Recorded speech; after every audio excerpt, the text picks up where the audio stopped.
everybody, Seton Claggett here, trisports.com. We are live again at our world headquarters here in Tucson. It is a sunny mid-March day. The high today was probably 92 degrees.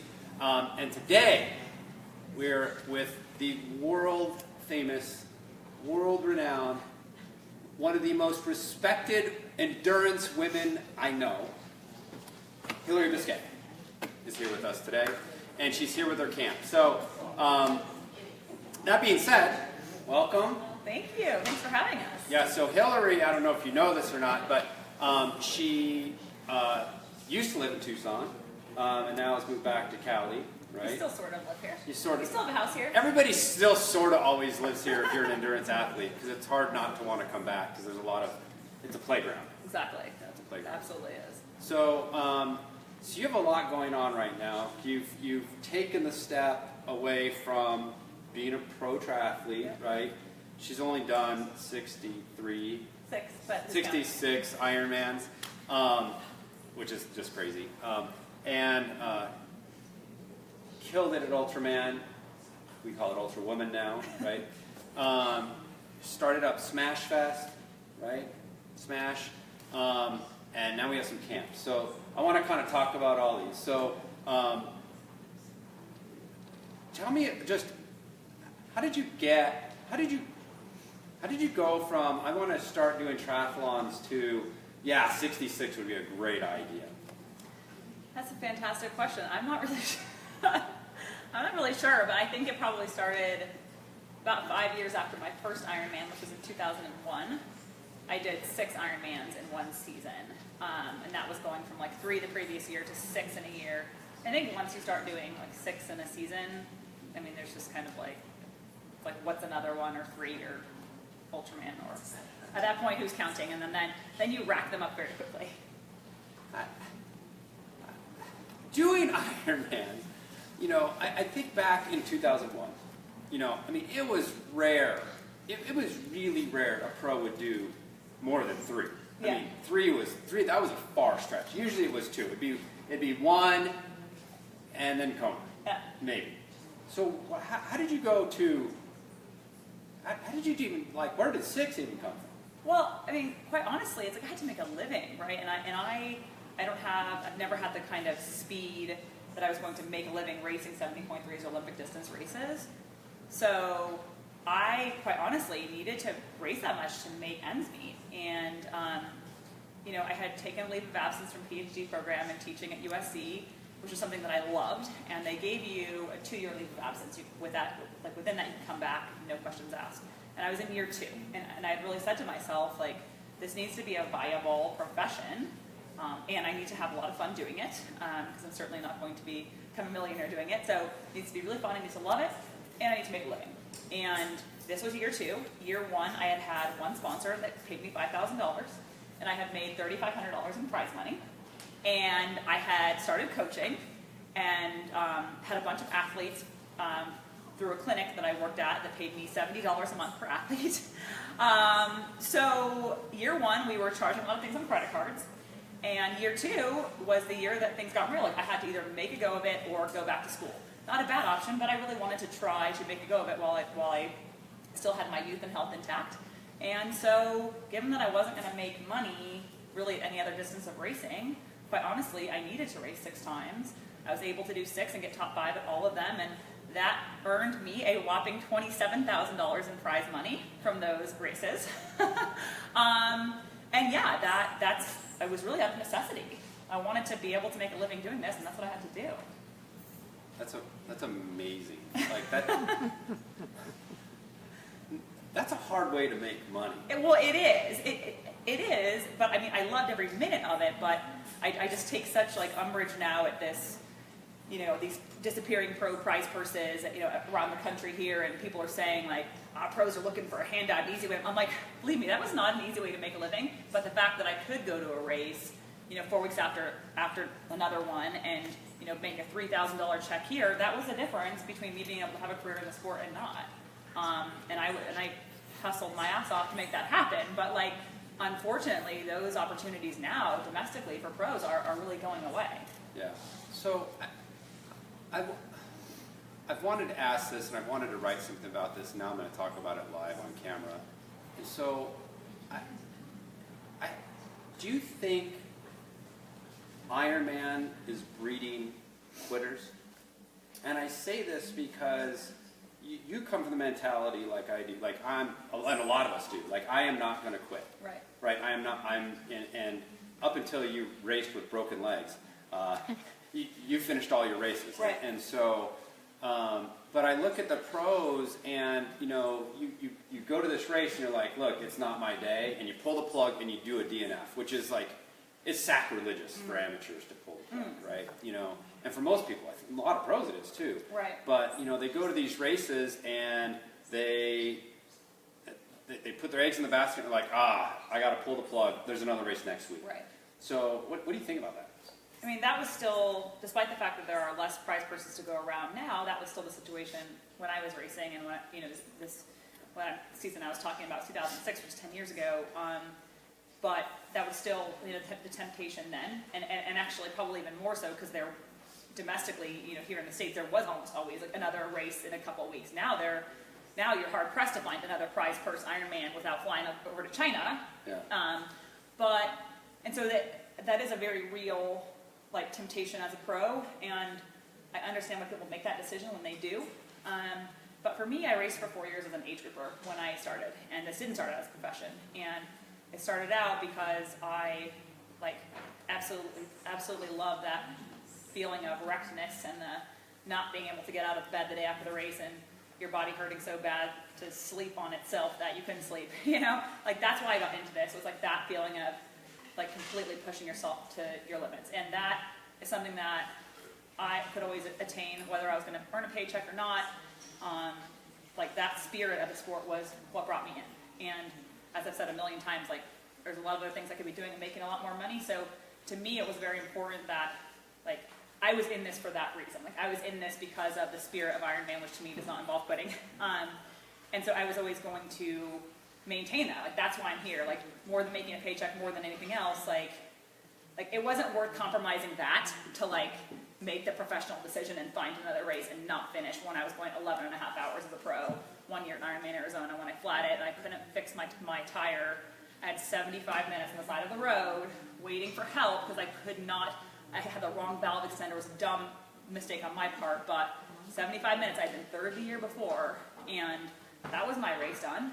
But no, I literally finished in 11 and a half hours, but I was not going to not finish. And so to me, it was just more important to maintain that because that was why I was racing in the first place than anything else. Yeah. I've seen several pros, especially, I've been on the moto a lot in Kona, and I've seen some pros. I remember Tim O'Donnell just doing the walk of shame 1 year. Yeah, that was awesome. But it's karma, right? He came back the next year, and he was top 5, top 3. I don't remember what it was, but it was awesome. So, anyways, let's change the subject. I could talk to you all day about racing. One thing I do want to say about Hilary is she's one of these odd ducks that really likes to go into the hurt locker. And so I don't know if you remember this, but we were talking about, I did this ride one time that was kind of a little weird here in town. Yeah, I still want to do that. Yeah, so this ride was, if you've ever been to Tucson, it was Kit Peak, over Gates Pass, Kit Peak, back over Gates Pass, up to the top of Mount Lemmon and down. And so it was 209 miles in one shot. And it was 2 monster climbs. Well, I have this idea to make it 3 monster climbs. And I passed this to Hilary. She's like, oh, when are we doing it? I'm like, now I got someone to go with. So, anyways. We still need to make that happen. We do, yeah, I need to start training. I need to train. Yeah, me too. Training is key to that. That's not something you wake out of bed. Anyways, got to train. So let's talk about Smash. Women everywhere are wearing this, even some guys. Love it. A lot of guys. Definitely a lot of women. How did this come about? I don't know the story. I just know, one day Hilary's selling her stuff, and literally, we'd have some events here at the store, and we'd invite you to come and set your tub of stuff up, and we'd set it up. So that's how it started, yeah. How did it start? So one of the athletes that I coached, and a longtime girlfriend of mine, Michelle Landry, she and I had talked for years about, she's the artist in the relationship, and she's like a designer at heart. And for years we had talked about, like one of our recurring like conversation themes was what we're wearing, what we're racing in, what we would like to be racing in that's not out there we couldn't find. This is something that she and I just, as friends, and again, I was coaching her, we talked about for years. And finally in 2012, we were having a conversation for the 100 millionth time. And I remember I was literally in the Atlanta airport on the way to Ironman Brazil, and we're catching up on the phone, and we're like, let's just do it. Let's just make clothes. It's that easy, right? Let's just make some clothes. And it was just literally at that moment in May of 2012 that both of us acknowledged that we were serious, and that we actually wanted to do this. I think everybody just thought the other person it was just an idea. Like, no, I'm serious. No, I'm serious. Okay, let's do it. So I went and raced Ironman Brazil, and I didn't have a bike sponsor at that time. So I was riding like last year's sponsor bike, did the race, sold my bike and my zip wheels in Brazil to like get money to start the wheels turning, to, you know, get trademarks, to do all the crap you have to do to start a business. Literally left my bike in Brazil. I was racing Honu 70.3 the next weekend. Pulled a really old bike out of my garage on my stop through Tucson on the way to Honu to race on it, because I left my bike in Brazil. And that was really how the company was started. We took pre-sale orders in September of that year, and our first batch of kits were delivered in October. That was the beginning. And there you have it. Yeah. Yeah. So right now, you have a warehouse here in Tucson. I know that. Yep. At a great location. My former landlord, great yes, guy. I went to your store there back in the day. I remember. Yeah. So it's a good little spot. So, are you doing all the designing? Where's all the designing being done? The magic is happening. My business partner Michelle, who's actually coming to this camp, she's arriving tomorrow. She lives in Northern California, so most of the design is happening there. But she and I are like constantly collaborating over email and whatnot. But she is very much like artistic brain. I know when I like how something looks, I have no idea how to make it look that way. Yeah. Like, that is her. So she's a genius. That's where that's happening. And we have our warehouse here, office space. We have we have Lauren Palmer here who runs the whole situation here, and people can come to our warehouse and shop and that kind of thing. And she's shipping out all the orders from here. And then I am like in San Diego most of the time doing my thing from there. So yeah. Got it. So we have and you're still working out, by the way. I remember I talked to you last week, and you said you still have to work out about 20 hours a week just to stay sane. 15 to 20. Yeah, 15 to 20. Spot, yes. That's a sweet spot. Yeah. So for most age groupers doing Ironman, that's like a typical Ironman full load week. But for Hilary, it's just an easy week. So 15 to 20 hours. So you got that going on. You have a baby. Mm-hmm. Yep, she's 5.5 months old. Madison. Yep. Right? Named after Ironman, Wisconsin. Go figure. And so you adopted her, right? Yep. And how did that come about? So this is, for those of triathlon people who know the famous Cherie Gruenfeld. You know who that is? Yeah. So Cherie has a fantastic program in like east of Los Angeles where she works with inner city kids and gets them involved in triathlon. Yes. It's not so much about triathlon, but learning like discipline and work ethic, and it's a reward for them doing well in school and that kind of thing.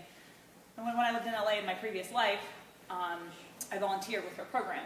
And there was a single woman who was a teacher at these kids' school who had adopted 2 of them on her own.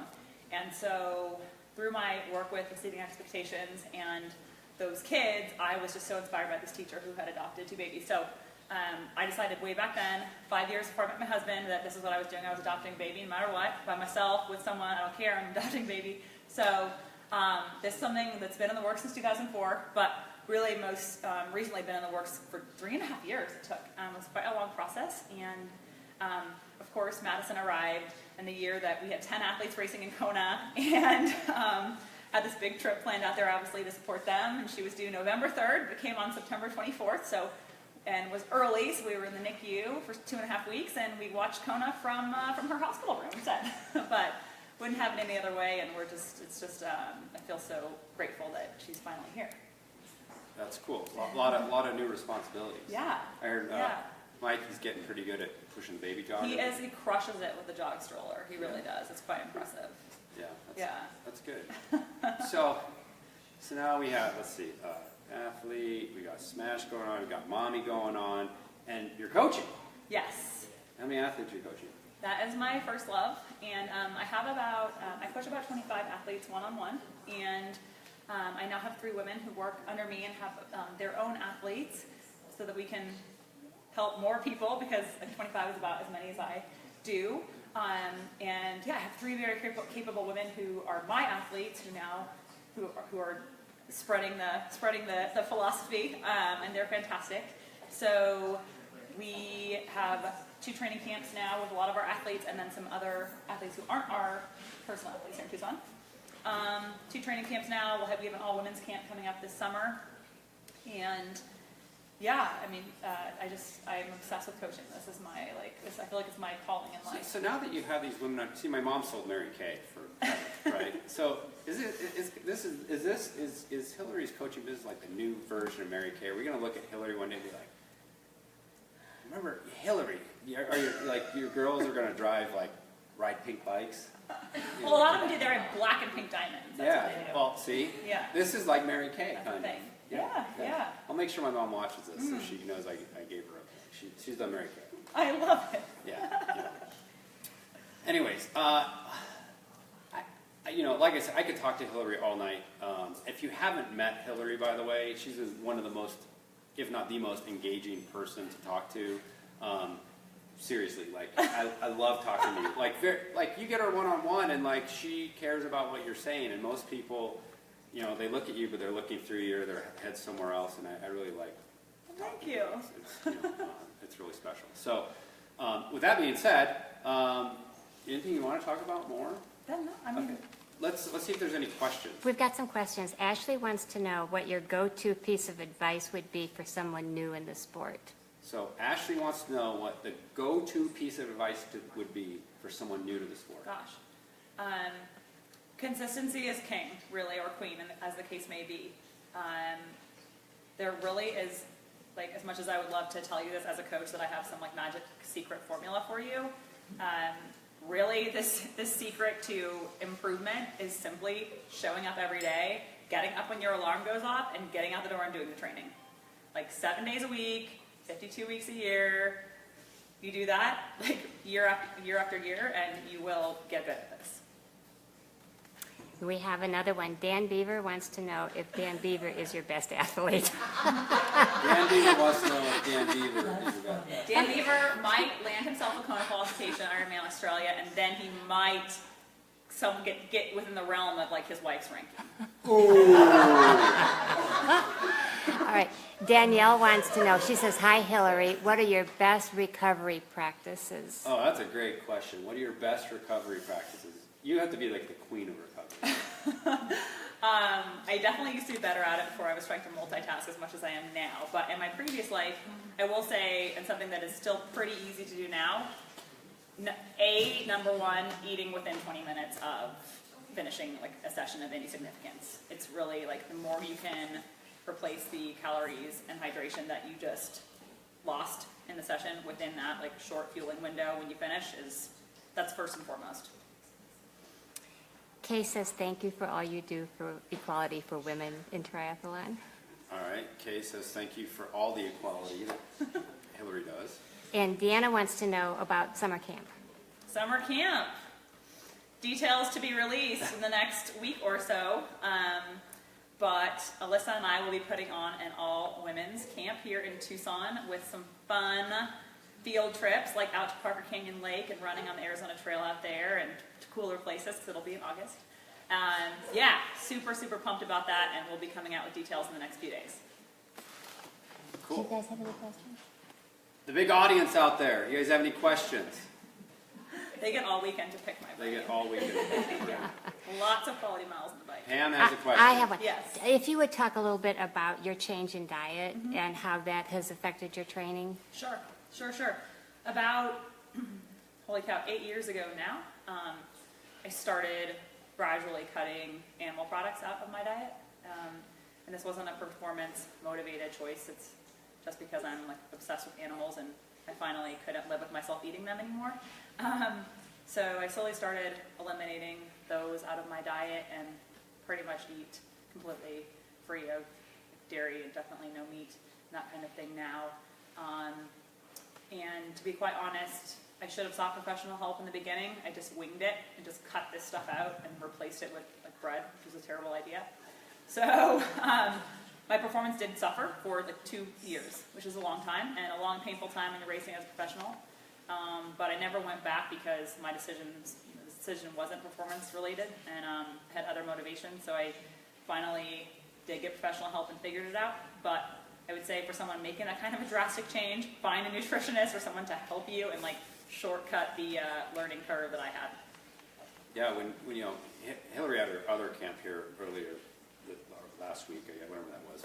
Time's flying right now, but they came in and they ate here, and the food selection, I'm like, how are you guys gonna work out tomorrow on that? Like, it's rice and some other vegetables, like, but They did fine. They crushed Madera Canyon the next day on my vegan, gluten-free catered meal here, which we have to look forward to again this evening. I know Seton's getting everyone excited about it right now. Oh, yes. It looked delicious, but I'm like, It was delicious. Yeah.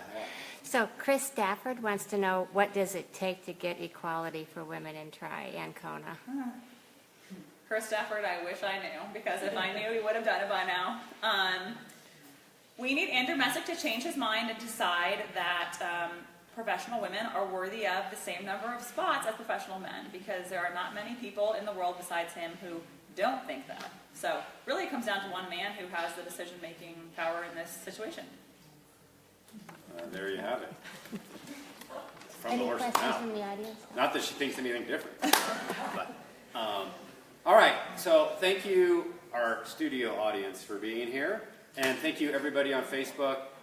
If you ask any questions on Facebook, I told Hilary to chime in over the next day or so, and she'll check and see if you guys have any questions. She'll answer those for you. For sure. In the meantime, make sure you follow Hilary Smashfest on all the Smashfest Queen on Smashfest social media, and I'm Hilary Biscay and Hilary P. Biscay on Instagram. And make sure you follow trisports.com on Instagram, Twitter, Facebook, all those fun channels. And we'll see you at the races. Thank you. Thank you.